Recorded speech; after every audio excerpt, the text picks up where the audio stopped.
Good day sa ating lahat mga boss. Meron tayong home service dito mga boss. Ito sa KM50 KM450 na matina. Pumuputok na ito mga boss pag i-start eh. Ito. Ngayon mga boss ay i-check natin yung battery kung anong problema nito. Kasi bago natin i-kabit doon, kailangan ay check natin mga boss. Ito sa kalit na gandaan, pero may nakailaw na kaunti itong low battery niya. Ibig sabihin mga boss, ito yung dahilan bakit puputok. Ngayon mga boss ay meron kaming bagong dito. Ito. Nakapit namin doon. Pero pag tingnan ko muna to, yung kuryente niya. Ayan mga boss. Lubat pa rin, kailangan pa rin i-charge. Yan. Kaya hindi pwedeng ikabit to on. Pakita ko sa inyo mga boss kung ano ang pinagkaiba nila. Itong bago na battery, bagong-bago talaga, nakakarton pa yan mga boss.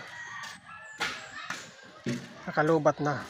Kaya to, nakalas na sa pole, middle. Tapos nakailaw ang kanyang low. Ngayon mga boss, nakakabit mismo sa sasakyan. Kabit lang natin to sa negative. Sarge, pakita ko sa iyo Sarge. Ito yung magandang battery. Ito yung may karga, di ba? Oh. Ito, tingnan natin ha. Yan o. Nasa middle siya, pero naka-full, naka-ilaw yung green. Yan o. Ibig sabihin, full battery siya. Malakas yung kuryente niya. Ngayon, mayroon tayong bagong nakuha doon. Tingnan natin kung anong pinagkaiba na Sarge. Ito nakaano pa to eh, naka-karton pa talaga. Pero kukunan natin ng voltahe kung anong nakalagay di sa kanya bago natin ikabit doon sa sasakyan mismo. Tingnan natin. Yan mga boss. Naka-loose siya. Loose. Ibig sabihin, hindi pa natin to ipakakabit doon kasi puputok pa rin to kasi wala siyang kuryente. Kaya ang gagawin natin dito, charge muna. Hindi ibig sabihin na na bago siya ikakabit natin diretso. Kailangan natin tingnan muna. Ito yung sinasabi ko na hindi pa rin siya mag-start or mayroon siyang problema pag-start kasi wala siyang kuryente, naka-low. Ang gagawin natin ngayon, isa-charge muna natin talaga. Yun ang pinakaiba. Kaya itong isa, yung kinabit nyo, ito, kasi pumutok siya pumutok siya, ibig sabihin, tingnan natin. Meron man siyang charge dito pero mahina pa rin. Shorted pa rin niya. May nakailaw yung kulay pula niya pero hindi masyadong Ibig sabihin mayroon siyang kuryenteng natitira pero hindi sapat na mag-start siya ng sasakyan. Kaya pumuputok. Sige. Pagpapatuloy natin mga boss pag ma-charge ko na yung battery tapos ito para masubukan natin na i-start yung sasakyan mga boss. Continue tayo, abangan sa sunod na kabanata na si Sarge. Bati ka muna Sarge sa mga Hello. Mga KM 450. Dito tayo. I'll be right back. Yan mga boss, dumating na kami dito sa bahay mga boss. Ito lang yung shop ko sa bahay. Konting shop lang mga bossing para mabuhay lang yung pamilya. Ito yung mga boss, gagawin ko pa to. Yan. Ngayon mga boss, titingnan natin itong ilan yung karga nya. Medyo mabigat tong battery ito mga boss, malaki Tingnan natin kung ilan yung voltahe nya. Tap? Kausa dire. Mga boss, sa bahay. Charge natin, tingnan natin yung charge. Ilan yung voltahe nya mga boss.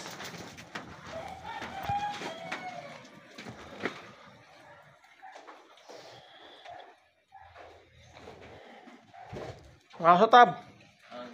Mesut anda.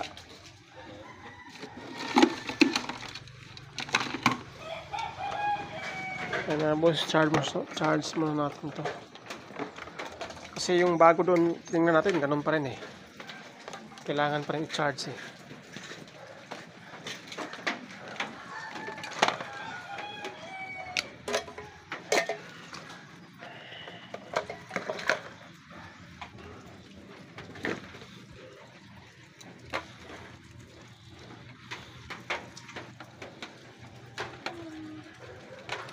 Saksak lang natin dito.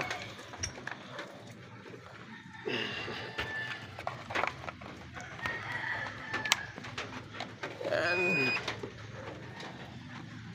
Tingnan natin kung ilan yung karga. Lagay natin dito sa positive. Tapos sa negative.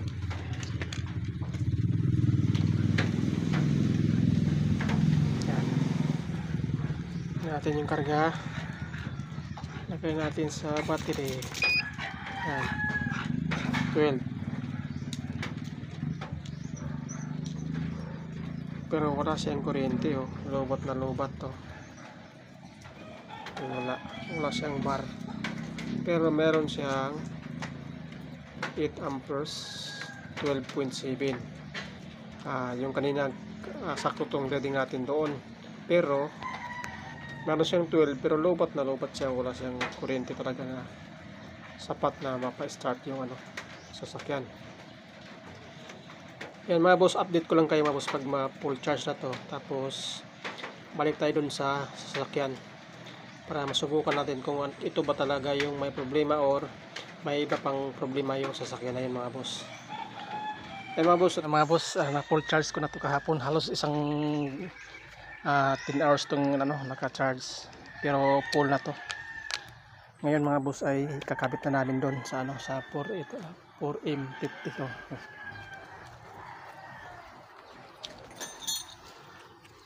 Kasi pag start auto mga bossing naka na parang nagwi-winding.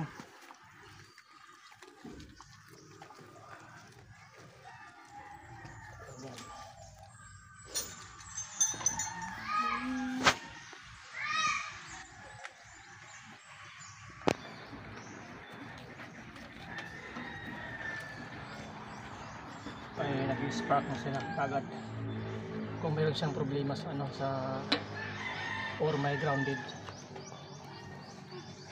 Kaya ngayon subukan natin kung wala ba siyang grounded.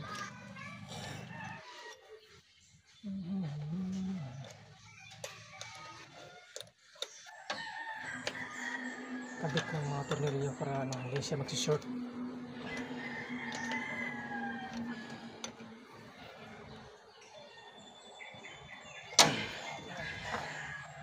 Ito yung negative niya. Subukan natin dikit. Kung hindi ba wala ba siyang grounded. Grounded talaga. May grounded to. May.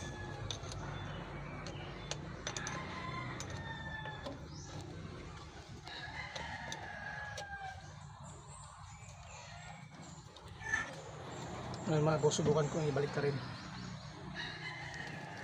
Kabit muna natin to dito.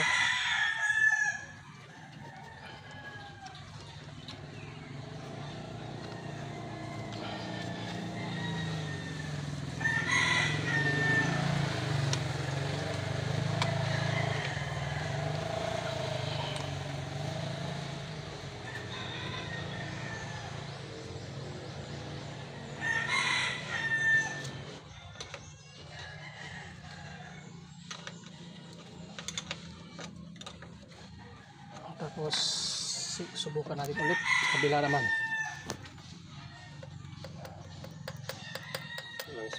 Walang spark.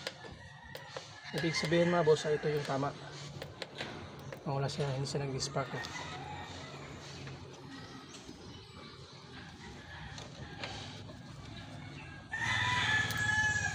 Meron siyang spark konti. Normal lang yan. Ngayon, kabit natin to. Ayun ang susi da sards sulod. Pandan sulod na. Sulod.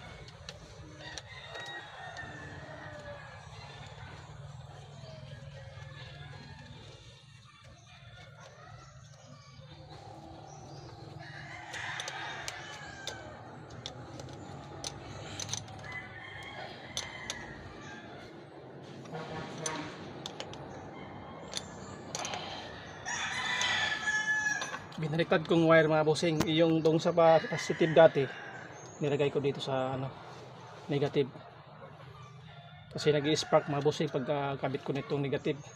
Ngayon, binaliktad ko, wala naman yung spark fly. Subukan natin. Iwan naman muna natin yung susi.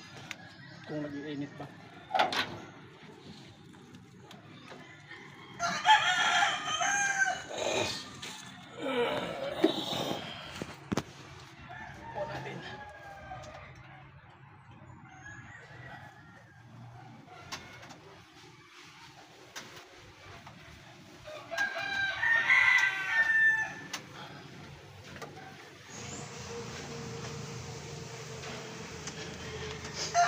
Kasi yung mga boss ayaw nila doon.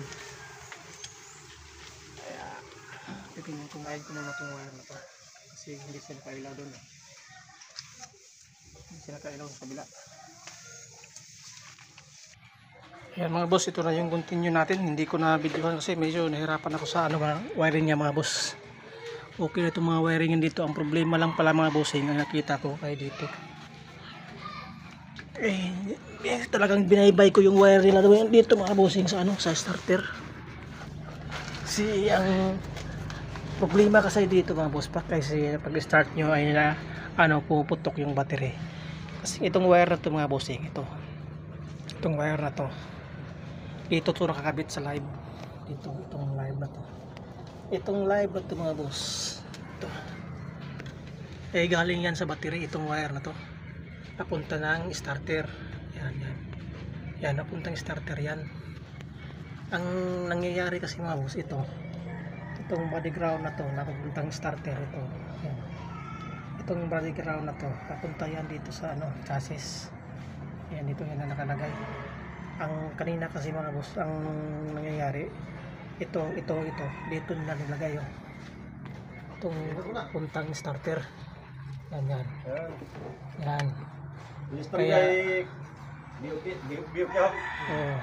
kaya pag start ay nag-spark siya. Minsan pa nga puputok yung battery. Kaya ayun mga boss, subukan natin kasi ito na yung last natin matatapos na itong sasakyan na to. Yun lang pinagkadahilan niya ito. Yan. Start natin. Naguguluhan kasi ako dito mga boss lumalabas dito na voltahe 12 volts lang magkabilaan, pero okay naman pala, walang problema. Kaya ngayon mga boss ay start natin.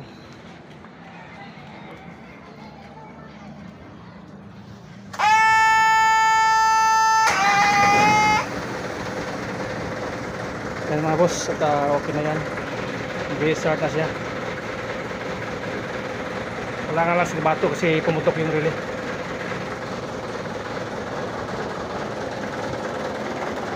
Mga boss, dito kami sa ngayon ayun si Sarge may ito yung nagme-maintain ng sasakyan nila. Kaya TM450 ito mga boss, dito na. Okay na ito mga boss, nag-under na siya. Okay, patay nga Sarge. Tapos start mo ulit para last natin.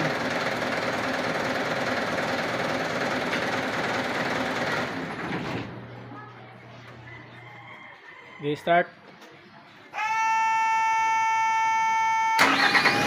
Okay. Ayan mga boss, at mati ka naman Sarge.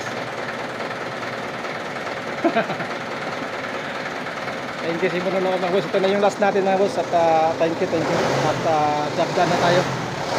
Good luck sa tayo lahat mga boss. At release na.